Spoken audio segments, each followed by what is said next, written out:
की powers whole number. तो this is the only definition that is to be understood कि polynomial is an algebraic expression in which the powers of x are all whole numbers.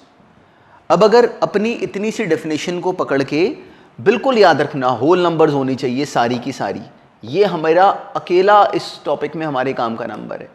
All the powers of x should be whole numbers, ये इतनी सी requirement है। अब बारी बारी जरा हम लोग चेक करना अगर शुरू करें तो देखो ये पहली एक्सप्रेशन है। इन जनरल ये पॉइंट पकड़ो। अब जैसे भी ये एक्सप्रेशन है, इन जनरल जो पॉलिनोमियल होगा ना हमेशा वो इस फॉर्मेट का होगा। इसमें a0, a1, a2 ऐसे an तक, ये सोचो कि सारे के सारे कोई कॉन्स्टेंट्स हैं। तो अब पॉलिनोमियल जो होगा वो हमेशा एक्चुअली इस फॉर्मेट का होगा। कोई टर्म के साथ x की पावर मल्टीप्लाई कर रही है, प्लस नेक्स्ट टर्म के साथ x की पावर मल्टीप्लाई कर रही है, एंड सो ऑन। जो x की पावर्स होंगी वो गारंटेड हमेशा कोई होल नंबर होंगी। n, फिर n-1, n-2, फिर n-3, लास्ट में an। जो an है उसको x की पावर 0 साथ में पढ़ लो। तो क्या विजिबल है कि सारी जो x की पावर्स आ रही हैं वो गारंटेड कोई होल नंबर है। अब इस लाइन से ना जरा बारी बारी इनको अब कंपेयर करना, ऑब्जर्व करना शुरू करते हैं। अब इस फर्स्ट वाले को अगर देखें तो इस केस में x की पावर क्या आई 3, साथ में 1 मल्टीप्लाई कर रहा है। देखो बिल्कुल वैसे की एक्सप्रेशन बन गई। तो x की पावर कैसी आ रही है whole number, plus 5 into x की पावर 2। यहाँ पे x की पावर कैसी है whole number, plus 2 into x की पावर 1, माइनस 3 इंटू एक्स की पावर 0। इन सब में x की पावर्स कैसी आ रही हैं होल नंबर। ये बिल्कुल वैसे का डिज़ाइन बना जैसे कि ये एक्सप्रेशन हमें दी गई है। तो this is actually a polynomial. बिल्कुल इस पॉइंट को ध्यान में रखना, ये है पॉलिनोमियल। अब इतनी सी बात को पकड़ते हुए ज़रा सेकंड वाले पे आते हैं। सेकंड वाले में 2x प्लस 1/x है। तो हमें समझ में आता है ये एक्चुअली 2x प्लस x की पावर -1 है। 1/x का मतलब क्या हो गया, x की पावर -1। तो इस केस में x की पावर 1, तो इसकी पावर तो होल नंबर है, इसकी पावर होल नंबर नहीं है। इसलिए ये वाली एक्सप्रेशन पॉलिनोमियल थी, लेकिन ये वाली एक्सप्रेशन पॉलिनोमियल नहीं है। इतने से पॉइंट को नहीं छोड़ना। अब बिल्कुल अपने मन में आंसर बनाओ। अपने मन में जो हम लोगों ने पॉइंट सुना उससे ये आंसर बनाओ कि क्या ये टर्म एग्जैक्टली इस फॉर्मेट की है। तो हमें दिखा कि ये टर्म इस फॉर्मेट की नहीं है, क्योंकि ये पूरे 4x प्लस 3 की पावर 1/2 है। हमें एग्जैक्टली ये डिज़ाइन चाहिए, इसमें पूरे की कोई पावर नहीं अलाउड। तो ये एक्सप्रेशन भी पॉलिनोमियल नहीं है। बिल्कुल ये डिज़ाइन पकड़ना है, इसको नहीं छोड़ना, इस फॉर्मेट को नहीं छोड़ना हमने। अब नेक्स्ट पे आ जाते हैं। यहाँ पे लिखा हुआ है square root of x plus 5x²। तो हमें समझ में आता है कि इसका मतलब हो गया x की पावर 1/2 प्लस 5x²। यहाँ पे x की पावर कैसी आ गई, this is not a whole number. तो इस केस में ये एक्सप्रेशन भी पॉलिनोमियल नहीं बनी। ऐसे बोलना है अपने आप को। अब लास्ट वाले को देखो, लास्ट वाले को ऑब्जर्व करना। x की पावर 4, x की पावर 3, x की पावर 1, लास्ट में प्लस 4 अलग से, वो एक तरह से x की पावर 0 बना डायरेक्टली। तो जब हमें ये एक्सप्रेशन दी गई तो हमें समझ में आता है कि इसमें x की पावर सारी होल नंबर है। साथ में जो कॉन्स्टेंट्स मल्टीप्लाई करने हैं वो जैसे कि मर्जी हो, हमें कोई फर्क नहीं पड़ता। x की power should be whole number. Exactly this should be the format and it is over here. So therefore this expression is actually a polynomial. बिल्कुल ऐसे सोचना है। अब चलो इतनी सी बात को ध्यान में रखते हुए जरा ये क्वेश्चंस को खुद करने की कोशिश करो। देखो इनके आंसर क्या हम लोग बना पाते हैं अपने आप। चलो जो एक्सप्रेशन अब आ रही है उसमें खुद देख के बताओ कि वो पॉलिनोमियल है कि नहीं। बस इस पेज को ऑब्जर्व करो और ये क्वेश्चन को खुद ट्राई करो। देखो इन क्वेश्चंस के फॉर्मेट को बहुत इजीली हैंडल करना। जैसे हमें किसी ने ये एक्सप्रेशन दी थी अभी, हमें कहा कि चेक करो कि ये पॉलिनोमियल है कि नहीं। तो हमारे माइंड में वो जो हमने एक लाइन का डिज़ाइन बनाया बस वो रहना चाहिए। तो हमें दिखा कि यहाँ पे जो भी x की पावर्स आ रही हैं ये सारी की सारी कोई होल नंबर है। जो एंड वाला कांस्टेंट लिखा हुआ है हमें पता है कि हम उसको पढ़ सकते हैं 1 इंटू एक्स की पावर 0। तो since now all the powers of x are whole numbers, therefore this expression is a polynomial. इतना सा क्वेश्चन था ये। अब नेक्स्ट करके दिखाओ। अब देखो इस वाले टर्म में हमारा रूट क्या होना चाहिए था। हमें समझ में आता है कि इस एक्सप्रेशन को एग्जैक्टली उस फॉर्मेट का होना चाहिए। अब ये तो ठीक है x²/2, यहां थी प्रॉब्लम 2/x²। तो हमारा काम क्या था कि हम लोग इसको ठीक से पढ़ लें। x² के साथ मल्टीप्लाई क्या कर रहा है, एक तरह से 1/2 उसके साथ मल्टीप्लाई कर रहा है। तो इस टर्म से हमें कोई प्रॉब्लम नहीं थी, पर इस टर्म से हमें प्रॉब्लम बनी क्योंकि यहाँ पे सेकेंड वाली टर्म में जो एक्सप्रेशन है वो 1/x² थी, जिसका मतलब क्या बन गया x की पावर -2। ये हमारे फॉर्मेट को सेटिस्फाई नहीं कर रहा। So therefore no, this is not a polynomial. बिल्कुल हमारा ये आंसर होना चाहिए था। अब देखो जैसे अब की बार ये एक्सप्रेशन थी, अब ये डायरेक्टली जो फॉर्मेट हमने देखा ये बिल्कुल वैसे का लग नहीं रहा, पर अब देखो एग्जामिनर ने हमें थोड़ा सा डिसीव करा, तो हमें इसके लिए ही तो प्रिपेयर होना है। अब जैसे ये एक्सप्रेशन है तो this expression could be actually simplified. कैसे, इनको मल्टीप्लाई कर लेते हैं। ये बन गया 2 इंटू एक्स की पावर 5 माइनस 6 इंटू एक्स की पावर 4। अब ये एक्सप्रेशन कैसी बनी, ये बिल्कुल उसी फॉर्मेट की बन गई जो हमें चाहिए। तो ये अब की बार इसमें x की पावर कैसी बनी 5, x की पावर क्या बनी इसमें 4। अच्छा अब याद रखना, ज़रूरी नहीं कि सारी x की पावर्स हों, x की पावर 3 वगैरह भी हों, बस ये एक्सप्रेशन हमने बना दी। This is straightforward. इसमें जो x की पावर्स हैं they are all whole numbers powers. तो क्योंकि इस वाले एक्सप्रेशन में x की powers are all whole numbers, so this is clearly a polynomial. तो this is a polynomial, yes it is a polynomial. इतने से पॉइंट को याद रखना। अब इसी में ना, इसी एग्जाम्पल में एक बात सुनते हैं साथ में। अब देखो जैसे ये एक्सप्रेशन थी, अब ना एग्जामिनर ने हमें बहुत छोटे छोटे पॉइंट्स पर डिसीव करना है। हमें क्या चाहिए, वो फॉर्मेट पॉलिनोमियल का जो हमने अपने माइंड में बनाया, वो a0 x की power n plus a1 x की पावर n-1 से लेके an तक का, वही ही हमारे काम का फॉर्मेट है। तो अब कई बार examiner will try to confuse us, जैसा कि इसमें हुआ। यहाँ पे अब टर्म्स मल्टीप्लाई कर रही हैं, पर हमारा टारगेट क्या होना चाहिए कि क्या ये एक्सप्रेशन सिंप्लीफाई होके उस तरह की बन पाएगी। तो हमने इसको सिंप्लीफाई करा। कैसे, इसको एक्चुअली मल्टीप्लाई करा। ये आ गया 2 इंटू एक्स की पावर 5 माइनस 6 इंटू एक्स की पावर 4। तो इस केस में जो x की पावर्स बनी वो सारी कैसी बनी, whole numbers. So therefore this expression is a polynomial.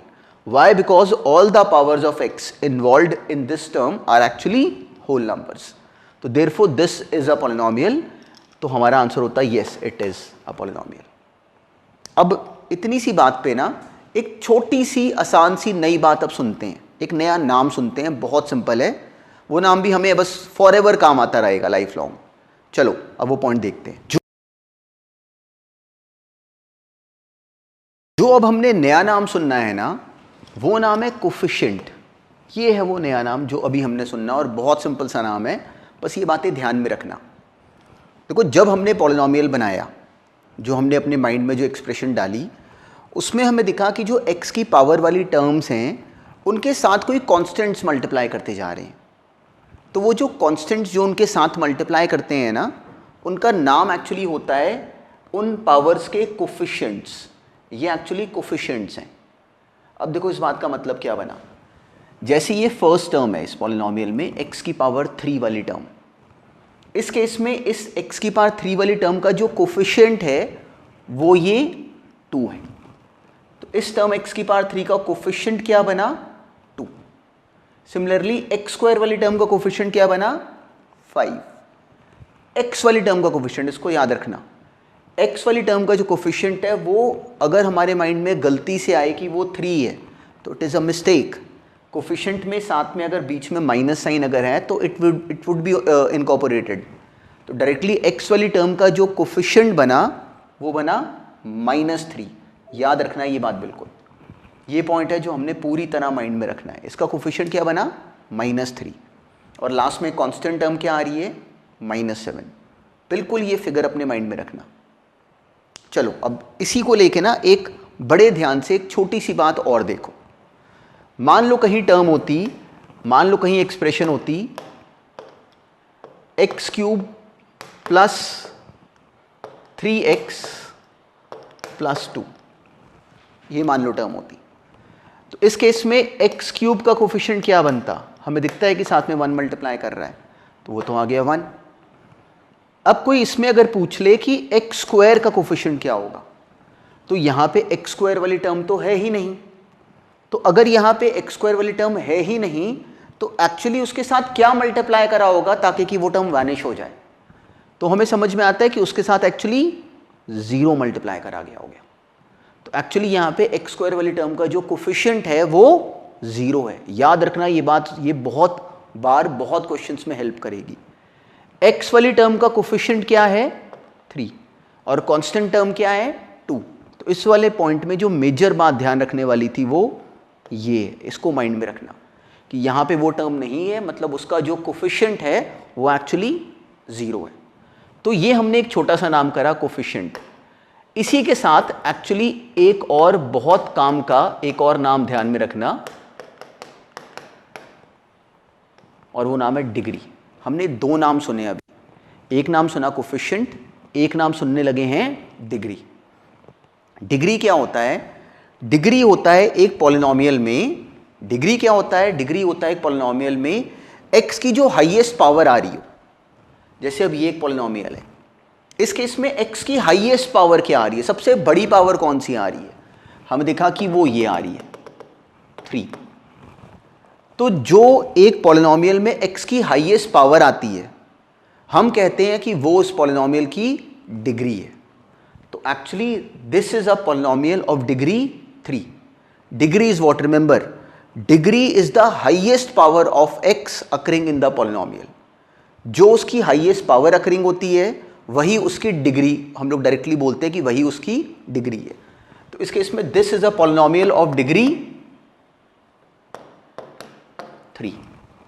अब मान लो कोई टर्म देता हमें 2x की पावर 4 प्लस 5x माइनस 7।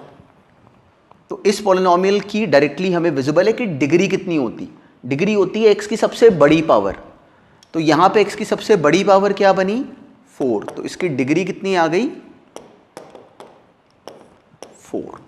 इसको बस इन 2 पॉइंट्स को अपने माइंड में रखना। एक हमने कोफिशिएंट्स देखे जो साथ में मल्टीप्लाई कर रहे होते हैं, एक नाम सुना डिग्री। डिग्री, एक पॉलिनोमियल की डिग्री निकालने के लिए क्या करोगे, देखोगे कि x की सबसे बड़ी पावर कितनी आ रही है। जब उसको ऐसे हमने लिखा तो बिल्कुल ऐसे अपने माइंड में रखना, और बहुत सिंपल पॉइंट है ये भी। चलो अब नेक्स्ट क्वेश्चन में जरा इसी बात को करने की कोशिश करो। अब देखो हमें ये एक्सप्रेशन गिवन थी, हमसे पूछा गया कि इस वाले पॉलिनोमियल की डिग्री बता दो। तो बहुत सिंपल सा नाम है, डिग्री का मतलब कि बताओ कि इसमें x की सबसे बड़ी पावर क्या आ रही है। तो हमें दिखा कि x की सबसे बड़ी पावर जो आ रही है इट इज विजिबल की दैट इज 3। तो इसकी डिग्री तो हो गई 3। अब हमसे पूछा गया कि x का कोफिशिएंट बता दो। कोफिशिएंट का मतलब होता है कि x वाली टर्म के साथ जो कांस्टेंट मल्टीप्लाई कर रहा है वो क्या होगा। तो हमें दिखा कि अब की बार जो x वाली टर्म के साथ कांस्टेंट मल्टीप्लाई कर रहा है दैट इज -1/3। -1/3 ये बहुत काम की बात थी। मान लो इसी क्वेश्चन में कहीं अगर हमसे कोफिशिएंट ऑफ x² पूछा गया होता तो उसका आंसर क्या होता, x² के साथ कांस्टेंट क्या मल्टीप्लाई कर रहा है, वो मल्टीप्लाई कर रहा है 1/2। x² के साथ कांस्टेंट मल्टीप्लाई कर रहा है 1/2। इस पॉइंट को बिल्कुल अपने माइंड में रखना। अब देखो जैसे ये क्वेश्चन था, तो ना जो क्वेश्चंस हमें किसी भी लेवल पे आ जाए ना, तो अगर हम लोग कंसेप्चुअली अगर स्ट्रांग हों तो फिर हम कोई भी क्वेश्चन करना जानते हैं। अब देखो एग्जामिनर ने जैसे हमें इस एक्सप्रेशन में कंफ्यूज करा, हमें यहाँ पे कहा कि find the coefficient of x in this polynomial. तो अब हम लोग यहाँ पे टर्म की मल्टीप्लिकेशन देख के कंफ्यूज हुए, क्योंकि हमने इससे पहले ये फॉर्मेट नहीं देखा। तो काम की बात यह है कि कभी कंफ्यूज ना हुआ करो, बिल्कुल सोचा करो कि मुझे क्या करना चाहिए। तो अपने माइंड में पैटर्न बनाओ। पहला काम क्या करें कि इस टर्म को सिंप्लीफाई कर लेते हैं। तो जब ये पॉलिनॉमियल के फॉर्म में लिखा होगा तो हम आसानी से आइडेंटिफाई कर पाएंगे कि ये रहा x का कोफिशिएंट। तो हमारा पहला टास्क क्या बना कि इस टर्म को सिंप्लीफाई करें। कैसे करें सिंप्लीफाई? इनको एक्चुअली मल्टीप्लाई करें। कैसे करते हैं मल्टीप्लाई? ये x मल्टीप्लाई करेगा इस पूरे से, प्लस 1 मल्टीप्लाई करेगा इस पूरी एक्सप्रेशन से। तो x into 2x³ minus 3 plus 1 into 2x³ minus 3, हमने इसको मल्टीप्लाई करा। x into 2x³ 2x4 minus 3x plus 2x³ minus 3, इसको हमने ठीक से लिख लिया। x की पावर सबसे बड़ी, फिर उससे छोटी, फिर x वाली, फिर कांस्टेंट। अब इसमें x का कोफिशिएंट क्या बना? हमें विजिबल है कि वो तो बना -3। हमारा आंसर आ गया -3। मान लो इसी टर्म में ना हमसे इस पॉलिनॉमियल की डिग्री पूछी होती तो हो सकता था कि कई बच्चे इसमें ये मिस्टेक करें कि वो बोलें कि इसकी डिग्री 3 है, पर इसकी डिग्री एक्चुअली सिंप्लीफाई करे जाने पे क्या बनी? 4। तो अगर इसकी डिग्री पूछी गई होती तो इसकी डिग्री का जवाब कितना होता? 4। देखो, उसको सोचते हैं ऐसे, इन क्वेश्चंस को करने में कभी हेजिटेट नहीं करते, जो मर्जी एक्सप्रेशन आ जाए। चलो अब इसी पैटर्न पे ना एक क्वेश्चन जरा और करो। अब देखो, जैसे ये थी एक्सप्रेशन, तो ना कभी भी एक्सप्रेशन के फॉर्मेट को देख के कंफ्यूज नहीं होना। जो बच्चे गड़बड़ करते हैं ना, वो ऐसे की गड़बड़ी होती है। वो गड़बड़ कब करते हैं? जब हमें डर लगता है, जब हम लोग कंसेप्चुअली वीक होते हैं। तो इन क्वेश्चंस में ना फॉर्मेट बनाओ, कोई जल्दी नहीं है, अपने माइंड में फॉर्मेट बनाया करो। इस क्वेश्चन में हमारा टास्क होना चाहिए था कि अगर हमसे x² का कोफिशिएंट पूछा गया है इन दिस पॉलिनॉमियल, तो first we have to actually simplify this expression. तो कैसे करें सिंप्लीफाई? हमें अब की बार ये मल्टीप्लिकेशन करनी पड़ गई। कैसे करी? ये बना 3x² into 2x² minus 1 plus 5 into 2x² minus 1। इसको मल्टीप्लाई करा, ये आ गया 6x4 minus 3x² plus 10x² minus 5। अब देखो, यहाँ भी x² आ गया, यहाँ भी x² आ गया, यहाँ पे प्लस 10x² है। 10x² का मतलब क्या होता है? x² 10 बार आ रहा है। सोचो x² एक एप्पल है, ये 10 एप्पल्स रखे हैं और यहाँ पे -3 एप्पल्स हो रहे हैं, तो कितने एप्पल्स बच गए? 7 एप्पल्स। तो हमारे पास टर्म बन गई प्लस 7x²। x² का सोचो कि वो एक टर्म है, यहाँ पे वो 10 बार ऐड हो रही है, यहाँ पे वो 3 बार सब्ट्रैक्ट हो रही है, तो मिला के कितनी बची है हमारे पास? 7 बार पर प्लस में। तो 6x4 plus 7x² minus 5, this is the simplified version of this expression. अब हमसे इसमें डिग्री पूछी गई होती या कोफिशिएंट पूछा गया होता, हमारे लिए सब कुछ फीजिबल है। तो हमसे पूछा क्या गया था? कोफिशिएंट ऑफ x², वो कितना आया? 7। तो हमारा आंसर होता 7। मान लो इसी में कोई हमसे पूछता कि कोफिशिएंट ऑफ x³ बता दो, तो इसी एक्सप्रेशन में x³ का कोफिशिएंट क्या होता? 0। देखो, ये पॉइंट हमने करा था, बस इसको हमने माइंड में रखना था। तो इसमें x³ का कोफिशिएंट क्या बनता? 0। बिल्कुल इस पिक्चर को अपने माइंड में रखना। देखो, अब आज वाली क्लास में हम लोग कुछ नए नाम सुन रहे हैं। हमने पॉलिनॉमियल्स नाम सुना, फिर हमने उसके कोफिशिएंट सुने, उसकी डिग्री सुनी। तो वो नाम बहुत छोटे छोटे से हैं, पर हमारे सामने बुक्स में बहुत बार वो नाम आते रहते हैं। तो हम लोगों को पूरी तरह उन नामों को रिकॉग्नाइज करने की समझ होनी चाहिए। कोई स्पेशल काम नहीं है, हमने कोई बहुत ज़्यादा इम्पॉर्टेंट, बहुत ज़्यादा कंफ्यूजिंग नाम भी नहीं सुने। तो अब वैसे के कोई नाम है जो कि हम लोग फ्रीक्वेंटली फेस करेंगे, तो बस इनको ध्यान में रखना। उनमें से पहला नाम है मोनोमियल। एक्चुअली मोनोमियल क्या होता है कि दिस इज अ पॉलिनॉमियल, एक ऐसा पॉलिनॉमियल जिसमें बस एक सिंगल टर्म हो। जैसे मान लो किसी ने दे दिया 2x³, ये बन गया monomial, simple monomial with a single term. अब मान लो किसी ने दे दिया x की पावर 40, ये कैसी टर्म बनी? एक सिंगल टर्म। मान लो किसी ने बोला -x की पावर 5, ये भी कैसा है? Straight forward monomial. इस नाम को नहीं भूलना, मोनोमियल मतलब सिंगल टर्म वाला पॉलिनॉमियल। ऐसी binomial directly polynomial having 2 terms, कैसे की भी 2 टर्म्स हो। मान लो x की पावर 5 प्लस 2, इसमें टर्म्स कितनी आ गई, 2 टर्म्स आ गई। मान लो किसी ने बोला x की पावर 8 प्लस x की पावर 3, ये कैसे की एक्सप्रेशन बनी, बाइनोमियल। ये straight forward, this is a binomial, a polynomial having 2 terms. इस पॉइंट को नहीं छोड़ना, बिल्कुल इस बात को अपने माइंड में रखना। Similarly trinomial, polynomial having 3 terms, कोई ट्रिक नहीं इसमें, बस ये स्ट्रेट फॉरवर्ड नाम है। मान लो x cube plus x square plus 1। अब ना इस पे मान लो कि अभी अगर मैं क्वेश्चन बोलूं कि find a monomial whose degree is 35, तो हमसे क्या बोला गया, एक ऐसा मोनोमियल बताओ जिसकी डिग्री कितनी हो, 35। तो डिग्री 35 होने का मतलब क्या हो गया कि उसमें x की पावर तो 35 होनी चाहिए, और कैसा हो, मोनोमियल। तो क्लियर है, ये रहा हमारा आंसर। अब देखो, हमें जब इन नामों की क्लैरिटी होना, तो फिर हमारे सामने कैसे भी ये नाम बदल के आ जाएं तो हमें कंफ्यूज नहीं होना होता, वही एक्चुअली सही अंडरस्टैंडिंग है। मोनोमियल क्या होता है, फटाफट हमारे माइंड में पिक्चर क्लियर है, एक ऐसा पॉलिनोमियल जिसमें एक सिंगल टर्म हो। अब अगर मान लो हमसे कहा गया कि एक ऐसा मोनोमियल बताओ जिसकी डिग्री 35 हो, तो मोनोमियल तो होता है सिंगल टर्म, डिग्री 35 कब होगी, जब उसकी पावर 35 हो जाए। तो ये हमारा आंसर हो जाता। मान लो इसके साथ मैं कोई भी कांस्टेंट लगा दूं, मान लो 10 इंटू एक्स की पावर 35, तो हमें समझ में आता है कि ये भी करेक्ट है।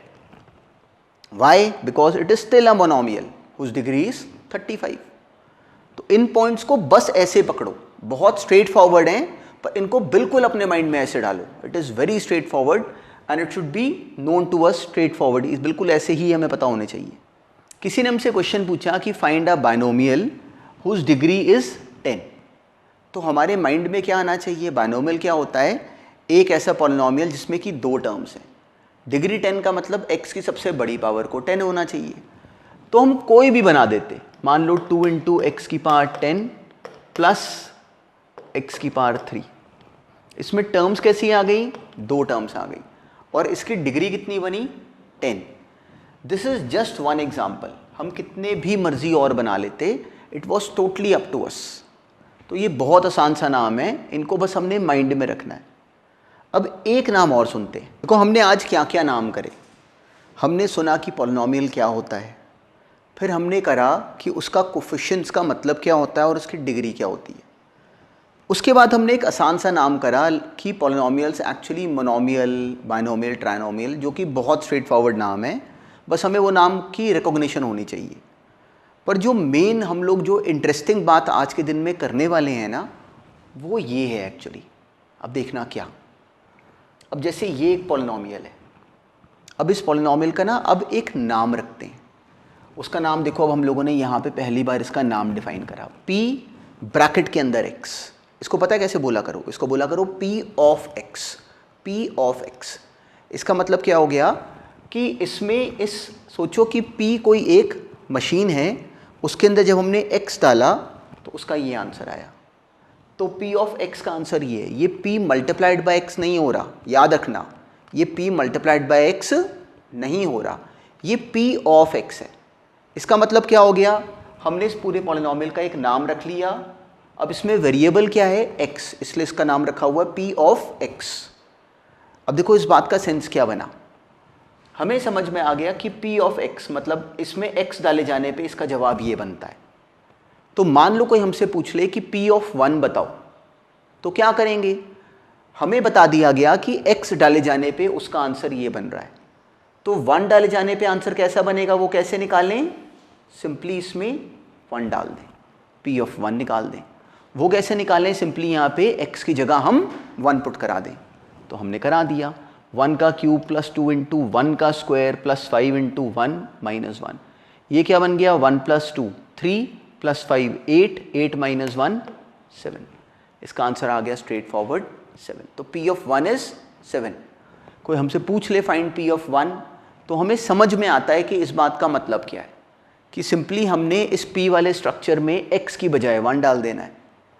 अब सिमिलरली कोई बोले कि p ऑफ माइनस 1 निकाल दो, तो क्या करेंगे, सिंपली x की जगह x को 1 लेने की जगह सिंपली उसको माइनस 1 डाल देंगे।